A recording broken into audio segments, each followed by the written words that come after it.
आदेश। इस ग्रुप के सभी सदस्यों को गोविंदनाथ देवड़ा की तरफ से आदेश। कुछ भी जानकारी बताने से पहले भगवान श्री गणेश जी की आज्ञा ले ले तो अच्छी बात है। ओम सतनमो आदेश। ओम नमो विघ्नराजाय सर्वसौख्य प्रदायिनी दुष्टारिष्ट विनाशाय पराय परमात्मने लंबोदर महावीर्य नाग यज्ञ प्रशोभितम अर्धचंद्रधरम देवं विघ्नव्यो विनाशनम। ओम राम ह्रीं ह्रूं ह्रीं ह्रूं हः हेरंबाय नमो नमः। सर्वा सिद्धि प्रदोषि तुम सिद्धि बुद्धि प्रदो भव चिंतितार्थ प्रदर्शित हिम शतक मोदक प्रिय सिंदूरारोहण वस्ते च पूर्जितो वरदायक इद गणपति स्त्रोतम य पठेत भक्ति मानर तस्य देहम च गेहम च स्वयं लक्ष्मी मुच्यति। ओम श्री गणेशाय नमः। ओम विघ्नहर्ताय नमः। ओम गुरु गणपते नमः। आदेश। अभी 2 दिन पहले एक किसी पढ़े लिखे इंसान का फ़ोन आया था हमारे पास। कहता है, नाथ जी आप तो भाई नाथ संप्रदाय के हो, पूजा पाठ करना आपका खानदानी पैसा है, परंपरा से आप यही करते आ रहे हो। हम तो राजपूत हैं, पढ़े लिखे हैं, हम भगवान की पूजा क्यों करें? आपको फ़ायदा होगा, हमें क्या फ़ायदा होगा? हम तो पढ़े लिखे हैं, राजपूत हैं। आप हमारा काम है लड़ना मरना, क्षत्रिय है, लड़ना झगड़ना हमारा खानदानी पैसा है, तो हम पूजा पाठ क्यों करें? हम मंत्र साधना क्यों जपें? हम भगवान का नाम क्यों लें? भाई राजपूत था, बात तो सही कही, अब उसको क्या जवाब दे? तो उसको जवाब के रूप में मैं एक छोटी सी कथा बता रहा हूँ। उसको भी सुनाई थी और आपको भी सुना रहा हूँ, आपको भी सुनने का आनंद आ जाएगा। ठीक है। हुआ यूँ कि एक हकीकत घटना मान सकते हो, पर उदाहरण के तौर पे बताता हूँ। हुआ यूँ कि एक भक्त आदमी था, बड़ा सीधा साधा गृहस्थ आदमी, भगवान की भक्ति करता था। उसको सत्संग सुनने का और सत्संग कहने का शौक था, या तो सुनता या सुनाता। तो उसने नियम बना दिया कि मैं उसी के पास काम करूंगा जो काम के वक्त मेरे साथ सत्संग करेगा, अच्छी बात सुनेगा या कहेगा भगवान के बारे में। तो चौराहे पे खड़ा, उधर से एक सेठ निकला।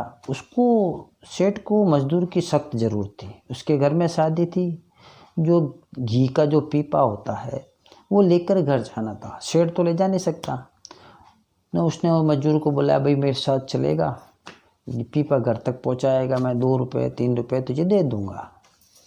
वो भक्त बोला, भाई 3 की जगह मुझे 2 तो चलेगा, पर मेरा एक नियम है, या तो आप मुझसे सत्संग सुने या मुझे सत्संग सुनाए। सेठ भी जल्दी में था, चलो 2 पैसा कम ले रहा है, सत्संग ही सुनाएगा, बकने दो ना, अपने क्या है, चल मेरे साथ चल। अब वो भक्त उस सेठ के साथ चल पड़ा, घी का पीपा उठाकर उसके घर के लिए।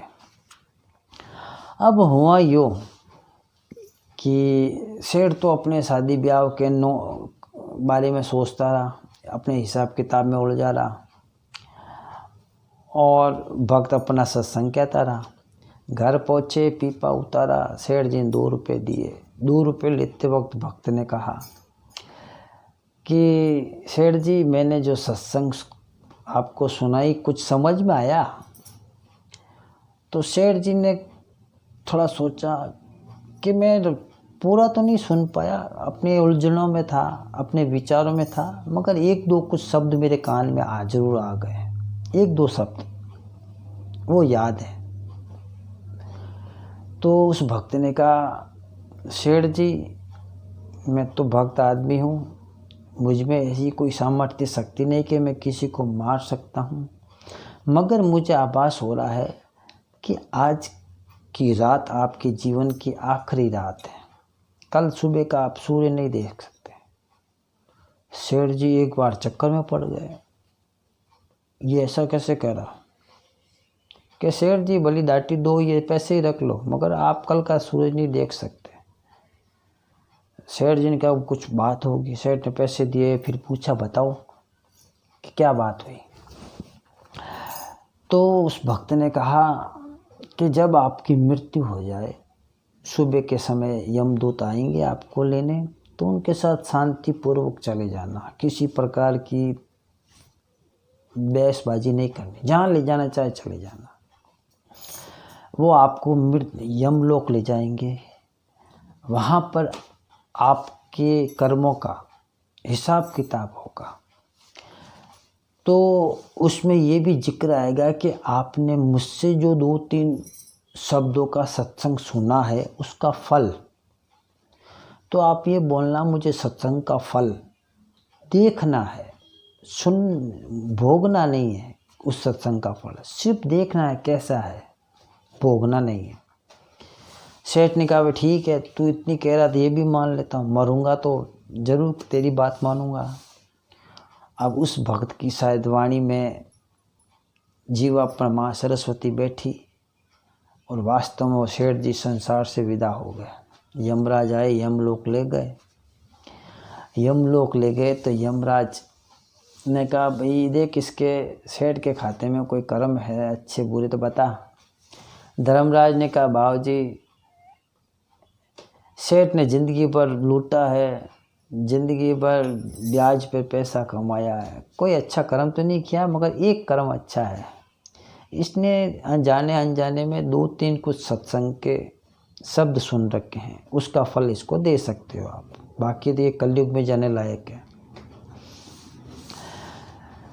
तो यमराज ने कहा भाई चलो इसको सत्संग का फल भोगवा दो। सेठ जी बोले नहीं बाबा जी, मुझे सत्संग का फल भोगना ही नहीं है, मुझे बस देखना है। यमराज बोले देख भाई, यहाँ पे सीधा साधा हिसाब है, लोग आते हैं अपने कर्म अनुसार फल भोगते हैं और चले जाते हैं।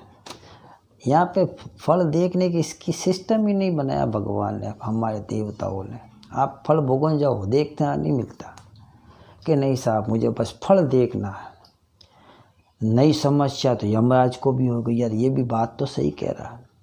चले ब्रह्मा जी के पास, ब्रह्मा जी को बोला देखो प्रभु ये समस्या आ रही है, इसको सत्संग का फल कैसे दिखाएं। तो ब्रह्मा जी बोलते मैं तो भाई सृजनहार हूँ, इस ब्रह्मांड का मैं ही सर्जन करता हूँ, मैं प्रकृति बनाता हूँ, ये दुनिया बनाता हूँ, ये मेरे बस की बात नहीं है। ये आप भगवान शिव के पास जाइए, वही बताएंगे। अब वो भगवान शिव के पास जाते हैं तो शिव जी कहते हैं भाई ये समस्या मेरे बस की भी नहीं है। क्यों? कि मैं संहार करता हूँ, मैं सभी को अपने अंदर समाहित कर लेता हूँ, सत्संग का फल तो मैं भी नहीं दिखा सकता। तो फिर उसको लेकर यमराज वैकुंठ लोग गए भगवान श्री हरि के पास। श्री हरि ने सभी देवताओं को, यमराज को बोला भाई आप यहाँ आ गए, इसको फल मैं दिखा भी दूंगा सत्संग का, आप जाइए अपने अपनी लोक में और प्रकृति के नियम का पालन कीजिए। सबको भगवान श्री हरि नारायण ने हाथ जोड़ के प्रेम पूर्वक देवताओं को रवाना किया। अब उस सेठ से पूछा कि भाई बता तेरी समस्या क्या है। तो वो सेठ बोलता है कि मुझे सत्संग का फल देखना बस। भगवान श्री हरि नारायण कहते हैं वाह, स्वर्गलोक में गया, नरक का तो उत्तराधिकारी था, मगर फिर भी स्वर्ग यमराज के पास गया। यमराज के द्वारा आपने ब्रह्मा जी के दर्शन किए, यमराज के द्वारा आपने भगवान विष्णु जी के भी दर्शन कर लिए, आप शिवलोक भी घूमा गए, और अब मेरे सामने खड़े हो। 2-4 घड़ी शब्द का फल यही है कि तुम यहाँ तक पहुँच गए। सिर्फ 2-4 शब्दों का फल यही है कि तुम इतना करने के बाद हमारे पास पहुँच गए, वरना जीवन में तुमने तो पाप ही किए। अब इससे अच्छा क्या फल देखोगे तुम। सेठ ने कहा बात तो आपकी सही है, मगर मुझे ज़्यादा नहीं 24 घंटे की और ज़िंदगी दे दो ताकि मैं अपना ये जीवन सुधारूं। नारायण ने कहा ठीक है, जैसी तेरी इच्छा। नारायण ने उसको 24 घंटे की ज़िंदगी प्रदान की। सेठ वापस शरीर में आया और अपने जितना भी था पैसा दान करना शुरू किया। बिल्कुल खाली, बिल्कुल कंगला हो गया। क्या मैं 24 घंटे बाद चला जाऊंगा? थोड़ी देर बाद 24 घंटे बीत गए, वो मरा ही नहीं। वही चक्कर में पड़ा, क्या मेरे साथ धोखा हो गया? मैंने तो इतना सत्संग का फ़ायदा किया, इतना पुण्य कमा लिया, अब मुझे फ़ायदा हुआ है। तो परमात्मा ने उसको कानों में आवाज़ पहुंचाई, श्री हरि नारायण ने, कि देख, आज तक तूने जो ये संपत्ति कमाई थी ये तूने बेईमानी से कमाई थी, इसके दान का कोई फ़ायदा नहीं है।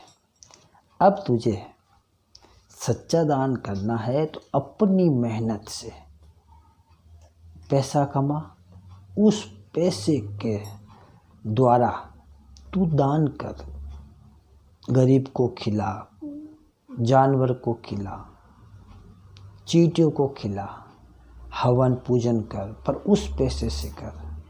वही पैसा तेरे अच्छे कर्म और अच्छे पुण्य को बढ़ाएगा।